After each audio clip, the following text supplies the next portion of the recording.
Hi, this is Ashish Saxena, mystic, entrepreneur and your guide to the promised land. आज से festive season शुरू हो गया है और आप देख सकते हैं, अगर आपको बाहर दिख रहा हो तो यहाँ पे भी तैयारियाँ चल रही हैं सारी, और भजन संध्या वगैरह ये सब चीज़ें होंगी शाम को नवरात्रि के हिसाब से, शायद डांडिया वगैरह भी होगा। तो नवरात्रि की जो इम्पोर्टेंस है कि नवरात्रि की क्या इम्पोर्टेंस है हमारे रिलीजियस उसके हिसाब से, और हमारी लाइफ में उसका क्या फ़र्क पड़ता है, ये समझना बहुत ज़रूरी है। जितना भी चीज़ें हैं, जो भी चीज़ें होती हैं वो एस्ट्रोनॉमिकल इवेंट्स के साथ जुड़ी हुई हैं। जितने भी त्यौहार, जितनी भी चीज़ें हैं, वो सब हमारी एस्ट्रोनॉमिकल इवेंट से जुड़े हुए हैं। कभी वो पूर्णिमा पे होते हैं, कभी वो अमावस पे होते हैं। तो जैसे फुल मून हो गया तो उसको मान रहे हैं, या कभी जैसे कि जो नया साल शुरू होता है तो उसका अलग एस्ट्रोनॉमिकल इवेंट है। इसी तरह से जो नवरात्र हैं वो इक्विनॉक्स एक एस्ट्रोनॉमिकल इवेंट है, उसके हिसाब से ये जुड़े हुए हैं, उससे जुड़े हुए हैं एक्चुअली, कि जब इक्विनॉक्स होगा तभी नवरात्रे होंगे। ये एक दूसरे से जुड़े हुए हैं। तो इक्विनॉक्स का मतलब क्या है कि जब सन की जो रेज हैं वो डायरेक्ट इक्वेटर पे पड़ने लग जाती हैं, तब इक्विनॉक्स होता है। मतलब कि जब दिन और रात, आम भाषा में बात करेंगे अपन, तो जब दिन और रात जब एकदम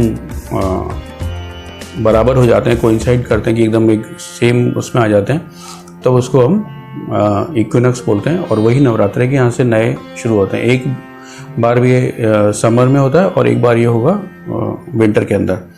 तो जो समर वाला होगा तो चैत्र नवरात्रि बोलेंगे, और ये शारदीय नवरात्रि बोले जाएंगे। ऐसे 2 बार नवरात्रि आएंगे।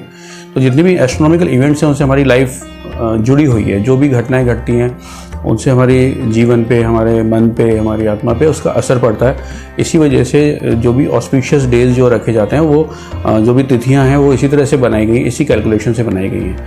लेकिन एक पॉइंट आ रहा है कि अभी जो इक्विनॉक्स था वो 22 सितंबर के आसपास था, मतलब कि जो अधिक मास से पहले ही था, वो 1 महीना पहले। तो जो डिफरेंस आ रहा है, इससे मैं समझता हूँ कि पंचांग में इतने सालों में कोई ना कोई त्रुटि हो गई है, जिससे ये डिफरेंस क्रिएट होता जा रहा है। एग्जैक्ट जहाँ जब इक्विनॉक्स पड़ता है उसी कैलकुलेशन के हिसाब से नवरात्रि शुरू होने चाहिए, ये आइडियल स्थिति है। तो जो भी लोग पंचांग वगैरह के बारे में समझते हैं उनको मुझे लगता है कि पंचांग की कैलकुलेशन को फिर से सही बिठाने की ज़रूरत है यहाँ पे, और ये बिल्कुल एकदम क्लियर बात है।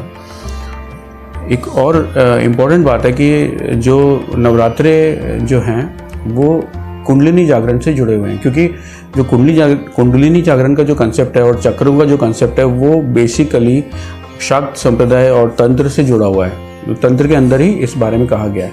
वेद में इस बारे में जिक्र आता है। जब चक्र की बात होती है तो चक्का वर्ड यहाँ पे यूज़ हुआ है, लेकिन वेदों को प्रॉपर तरीके से समझने में, जैसे ऋग्वेद की जो बातें हैं उनको प्रॉपर तरीके से इंटरप्रेट करना बहुत ही मुश्किल, और अलग अलग तरीके से उसमें बहुत दिक्कत आती है भाषा और चीज़ों को लेके। तो शाक्त, क्योंकि शाक्त जो है वो 10th सेंचुरी के आसपास अपन मानेंगे, और तंत्र जो है उसका जो भी काल कहा जाता है वो 8, 9, 10, 11th ऐसे सेंचुरी, मतलब बाद में हुआ है वेद के। तो उन्होंने उसको बहुत अच्छे से और इंटरप्रेट करने की कोशिश करी, और बहुत अच्छे से उन्होंने इंटरप्रेट किया है कि कैसे हम उसको अलग अलग चक्रों में हमको डिवाइड कर दिया, कुंडलिनी शक्ति होती है और बढ़ती है। ऋग्वेद के अंदर एक कुनमुना देवी के बारे में बताया गया। कुनमुना देवी ऐसे बोला गया है, एक वर्ड यूज़ हुआ है। और जो तंत्र में है वो कुब्जिका माता तंत्र, एक प्रॉपर तंत्र का वो है पार्ट है। उसके अंदर जो कुब्जिका देवी की पूजा और ये सब बताया गया। तो कुब्जिका देवी का मतलब ये है कि वक्री मतलब कुब्जिका मतलब कि जो कि ऐसे मुड़ी हुई है, जैसे मुड़ी हुई है, तो वो कुंडलिनी शक्ति से बिल्कुल जुड़ती बात समझ में आती है कि ऐसे मुड़ी हुई है, तो वो धीरे धीरे करके उठ के सीधी होगी। तो जो मूलाधार में जैसे कुंडलिनी शक्ति है, तो ऐसे बोलते हैं कि धीरे धीरे करके उठती है। जैसे कई जगह कहा गया सांप है, जैसे सांप फुफकारता है, ऐसे सांप ऊपर उठता है, इस तरीके से। तो ये जो कुंडलिनी शक्ति का जो कंसेप्ट है और जो कुब्जिका माता की जो बात है, ये दोनों एक दूसरे से बिल्कुल परफेक्टली एक दूसरे से कनेक्टेड है, कि कुब्जिका माता और कुंडलिनी शक्ति। तो जो कुंजिका स्रोत का जो बात करी जाती है सप्तशती के पहले, कि कुंजिका स्रोत को हम पढ़ेंगे, वो कुंजिका स्रोत जो है वो एक्चुअली कुब्जिका स्रोत है असल में। उसके बाद में जो भी शब्द चेंज हो गया या जो भी नाम चेंज हो गया, लेकिन वो कुब्जिका माता के बारे में बात हो रही है कि कुब्जिका माता की शक्ति को जागृत करने का ये 9 दिन है, और सप्तशती से पढ़ने से, पाठ करने से वो जागृत होती है। तो ये बिल्कुल क्लियर फैक्ट्स हैं कुंडलिनी शक्ति और इन चीज़ों को लेके। जो चक्रों की जहाँ तक बात है, तो जो चक्रों की बात मैं समझता हूँ वो ये समझ लीजिए तंत्र के अंदर इन्होंने मानव देह के बारे में बहुत अच्छे से डिस्क्राइब किया। मानव देह को ही मंदिर की तरह से माना गया है। जो तंत्र लोक है अभिनव गुप्ता का, उसमें यही पॉइंट है कि मानव देह के अंदर ही सारे भगवान और सब चीज़ मौजूद है और जो शक्ति है उसको जागृत किया जा सकता है। तो मानव देह के अंदर जो ह्यूमन बॉडी है उसके अंदर जो ये एंडोक्राइन सिस्टम होता है, जिसको मॉडर्न साइंस ने एंडोक्राइन सिस्टम निकाला है। जो ग्लैंड्स होते हैं हमारे अलग अलग पिट्यूटरी, पीनियल, थायराइड और आपके जितने भी टेस्टिस और ये ओवरी, जितने भी ग्लैंड्स हैं, इनकी जो पोजीशन है वो आप देखिएगा कि बिल्कुल एकदम जहाँ जहाँ चक्र बताए गए हैं वहाँ पे एक एक ग्लैंड मौजूद है उसी तरीके से। तो इसका मतलब ये है कि उन्होंने उसको बहुत पहले से अपने तरीके से उसको स्टडी कर लिया, जिसको मॉडर्न साइंस ने बाद में एंडोक्राइन ग्लैंड्स का नाम दिया, उसको प्रॉपर तरीके से डिस्क्राइब किया। लेकिन जो तंत्र शास्त्र था वो उसको पहले से ही समझ चुका था और उन्हीं के आसपास वो सारे चक्र बताए गए हैं।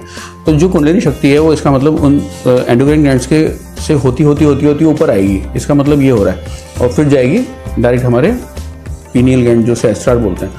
और फिर इसमें एक और पॉइंट है इसके अंदर कि जो और भी संप्रदाय रहे, नाथ संप्रदाय और भी संप्रदाय हैं, उनके अंदर एक 8वें चक्र के बारे में बात की जाती है, जो कि हमारे सर से थोड़ा सा ऊपर उसको माना गया है। सर से ऊपर है एक और चक्र है। तो जब भी कोई आप देखेंगे कोई भी गाइडेड मेडिटेशन, हिप्नोसिस, किसी के बारे में बात होती है तो उसमें बोलते हैं कि आपको ऊपर फील करना है और एक आपको पाँव के नीचे फील करना है कहीं पे। तो जो ऊपर फील करना है, सर से ऊपर जो फील करना है, चाहे ऑरा के हिसाब से देखें अपन, कहीं ऊपर फील करना, दैट इज द 8th चक्र। और जो आप कहें कि मेरी स्टडी है, जो मैं समझता हूँ उसके हिसाब से जो ये वाला जो चक्र है, इसका जो कनेक्शन है, इस चक्र को अगर भेद देते हैं तो आप एलियन से कांटेक्ट कर सकते हैं। ये एक सीधी सी बात है, डायरेक्ट बात है ये। तो जितना अगर हम बात करेंगे, ये लोग कहते हैं कि हमारे वेदों में और हमारे तंत्र शास्त्र में इनका जिक्र नहीं है, वो बिल्कुल गलत बात है। तंत्र के अंदर भी जिक्र है और वेदों में भी जिक्र है और तंत्र शास्त्र में तो ये बात बिल्कुल क्लियर बताई गई है। और इसी के ऊपर बहुत सारी प्रैक्टिसेस बेस्ड हैं, सिर्फ खाली ब्रीदिंग एक्सरसाइज ही नहीं है, और भी बहुत सारी चीज़ें हैं जिनसे हम इनको जैसे मंत्र साधना भी इसमें एक चीज़ है जिनसे कुंडलिनी शक्ति को जागृत किया जा सकता है और ऊपर बढ़ाया जा सकता है। और जो ये ऊपर वाला सर से ऊपर का जो चक्र है, इसका एक टेक्निकल नेम है, इसको अवैध चक्र बोला गया है। और इसके बारे में अगर आप और जानकारी करेंगे, रिसर्च करेंगे अपने साधना के थ्रू, ना कि किताब से या किसी और चीज़ से, तो आपको बहुत और भी चीज़ें मालूम पड़ेंगी कि क्या क्या चीज़ें हैं और जो दिखाई देती हैं, जो हमें अपनी आँखों से नहीं देख सकते हम। और बहुत सारी चीज़ें ऐसी हैं दुनिया में जो हमें इससे दिखाई देती हैं। इसके अलावा नवरात्रि में किस तरह से पूजा करनी चाहिए और क्या करना चाहिए, उसके लिए मैं एक लिंक नीचे पेस्ट करूँगा, जिसको आप देख लीजिएगा, जो कि मेरे पुराने वीडियो महाकाली साधना का है, जिससे कि किस तरह से अपने को साधना करनी है, कैसे हम कर सकते हैं और कैसे हम एनहेंस कर सकते हैं अपनी पूजा पाठ और साधना को, और क्या हम मैक्सिमम बेनिफिट इससे उठा सकते हैं नवरात्रि से, वो ज़रूर देखिएगा। और देखिए इस फेस्टिव सीज़न के बाद में कितनी पॉजिटिविटी आती है और कितना हमारी लाइफ में चेंज आता है, ये आगे देखने का विषय है। तो प्लीज़ और लाइक और सब्सक्राइब जरूर करिएगा मेरे चैनल को। जय माता।